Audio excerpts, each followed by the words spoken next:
ഒരു വീടിൻ്റെ ഏറ്റവും പ്രധാനപ്പെട്ട പോർഷനിൽ ഒന്നെന്ന് പറയുന്നത് ആ വീടിൻ്റെ കിച്ചണാണ്. ഇപ്പോൾ ഏതൊരു വീടിൻ്റെയും അഗ്നികോണിൽ തെക്ക് കിഴക്ക് ഭാഗത്ത് ആണ് നിങ്ങളുടെ കിച്ചണെങ്കിൽ നിങ്ങൾക്ക് ഒരുപാട് സൗഭാഗ്യങ്ങൾ നിങ്ങളുടെ ജീവിതത്തിലേക്ക് കൊണ്ടുവരാനായിട്ട് ഈ കിച്ചണിലൂടെ സാധിക്കുമെന്നാണ് വാസ്തുവിൽ പറയുന്നത്. അപ്പോൾ നമുക്ക് കിച്ചണിൽ മെയിനായിട്ട് ശ്രദ്ധിക്കേണ്ട ഒരു 5 കാര്യങ്ങൾ. അപ്പം കിച്ചൺ നമുക്ക് ആദ്യം എവിടെ കൊണ്ടുവരണം? തെക്ക് കിഴക്ക് ഭാഗത്ത് കൊണ്ടുവരണം. തെക്ക് കിഴക്ക് ഭാഗത്താണ് നിങ്ങളുടെ കിച്ചണെങ്കിൽ ഒന്ന്, റെഡ് കളർ ഒരു കിച്ചണിലും പാടില്ല. തെക്ക് കിഴക്കിലായാലും കിച്ചൺ ഏത് ദിക്കിലും ആയിക്കോട്ടെ, പക്ഷേ അതിനകത്ത് റെഡ് കളർ പാടില്ല. നമ്മൾ ഒരുപാട് പ്രോഗ്രാമിൽ പറയുന്നുണ്ട് റെഡ് കളർ എന്ന് പറയുന്നത് ഒരു ഫയർ എനർജിയാണ്. അപ്പോൾ ഓൾറെഡി കിച്ചണിലുള്ളത് ഫയർ എനർജിയാണ്. അപ്പോൾ നമ്മൾ വീണ്ടും അവിടെ റെഡ് കൊടുക്കുമ്പോൾ ആ ഫയർ എനർജി കൂടും. അപ്പോൾ ഫയർ എനർജി ഓവർ ആകുമ്പോൾ അഗ്നിബാധ ഉണ്ടാവാനുള്ള സാധ്യത കൂടുതലാണ്. ഇപ്പോഴും കഴിഞ്ഞ ആഴ്ചയും ഒരു വീട് കൺസൾട്ടിങ്ങിന് പോയപ്പോഴത്തേക്ക് അവർ പറഞ്ഞു, സാറിൻ്റെ പ്രോഗ്രാം കേട്ടിരുന്നു, പക്ഷെ നമുക്കിവിടെ അതുപോലെ തീ പിടിച്ചു എന്നവർ പറഞ്ഞു. അപ്പോൾ നിങ്ങളെ പേടിപ്പിക്കാനായിട്ട് പറയുന്നതല്ല. അപ്പോൾ അത്തരത്തിലുണ്ടെങ്കിൽ നിങ്ങൾക്ക് ഏതെങ്കിലും രീതിയിൽ അതിനൊന്ന് മറയ്ക്കുന്നത് നല്ലതായിരിക്കും. ഒരു ചെറിയ പാത്രം ഇടുന്നെന്ന് പറഞ്ഞുള്ള കാര്യമല്ല പറയുന്നത്. ഇപ്പം നമ്മൾ കിച്ചൺ റാക്കും മറ്റതൊക്കെ പണിയുമ്പോൾ ഫുള്ള് റെഡ് കളറിൽ ചെയ്യുന്ന ഒരുപാട് വീടുകളുണ്ട്.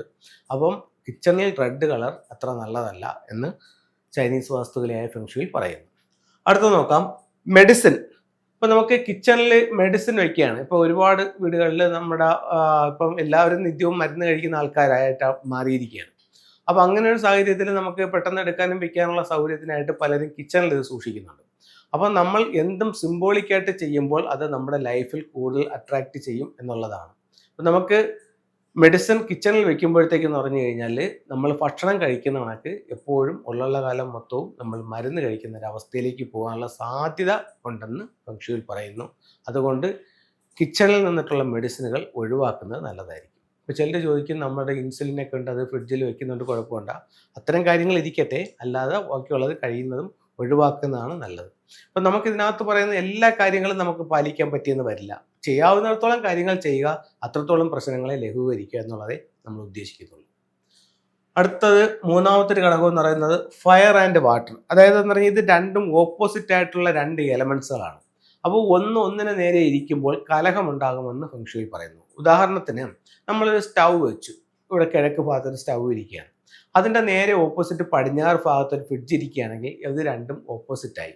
അങ്ങനെയാണെങ്കിൽ അവിടെ കലഹത്തിനുള്ള സാധ്യത കൂടുതലാണ്.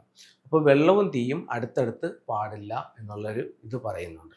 അപ്പം അങ്ങനെ ഇപ്പോൾ ചില സ്ഥലത്തിൽ എന്ന് പറഞ്ഞു കഴിഞ്ഞാൽ സിങ്ക് ഇരിക്കുന്നു, അതിൻ്റെ തൊട്ടടുത്ത് തന്നെ സ്റ്റൗ ഇരിക്കുന്നു, അത് മാറ്റാൻ പറ്റാത്തൊരു കണ്ടീഷനിൽ ഇരിക്കുന്നു. അത്തരം വരുന്ന വീടുകളിൽ ഇതിൻ്റെ ഇടയ്ക്ക് ഒരു പ്ലാന്റ് വെച്ചുകൊണ്ട് നിങ്ങൾക്ക് ഈ ദോഷത്തെ പരിഹരിക്കാവുന്നതാണ്. അടുത്ത 4ാമത്തെ എന്ന് പറയുന്നത് സ്റ്റൗവിൻ്റെ ഡയറക്ഷൻ. ഒരു വീടിനെ സംബന്ധിച്ചിടത്തോളം തെക്ക് കിഴക്ക് ഭാഗത്ത് അടുക്കള ചെയ്യുന്നത് നല്ലതാണെന്ന് പറഞ്ഞു. അപ്പോൾ അത്തരത്തിൽ നിങ്ങൾക്ക് അടുക്കള ചെയ്യാൻ പറ്റിയില്ല എന്നുണ്ടെങ്കിൽ നിങ്ങളുടെ അടുക്കളയുടെ തെക്ക് കിഴക്ക് മൂലയിൽ കിഴക്കോട്ട് നോക്കി സ്റ്റൗ വെച്ച് പാചകം ചെയ്യുന്ന രീതിയിലെങ്കിലും സ്റ്റൗവിനെ ക്രമീകരിക്കുന്നത് നല്ലതായിരിക്കും. അത് 4ാമത്തെ കാര്യം.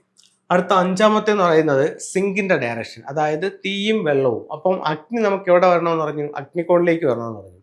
അതേസമയം വെള്ളം വരുന്നത് എവിടെയാണ്? ഈശാന കോണിലാണ്. അപ്പോൾ നമ്മളിതൊരു അടുക്കളയിലേക്ക് കൊണ്ടുവരുമ്പോഴോ ആ അടുക്കളയുടെ സൗത്ത് ഈസ്റ്റ് കോർണറിൽ ഈസ്റ്റ് ഫേസ് ചെയ്ത് കുക്കിംഗ്, അതിൻ്റെ നോർത്ത് ഈസ്റ്റ് കോർണറിൽ സിങ്കും. അപ്പം അത് ബാലൻസ്ഡ് ആയി.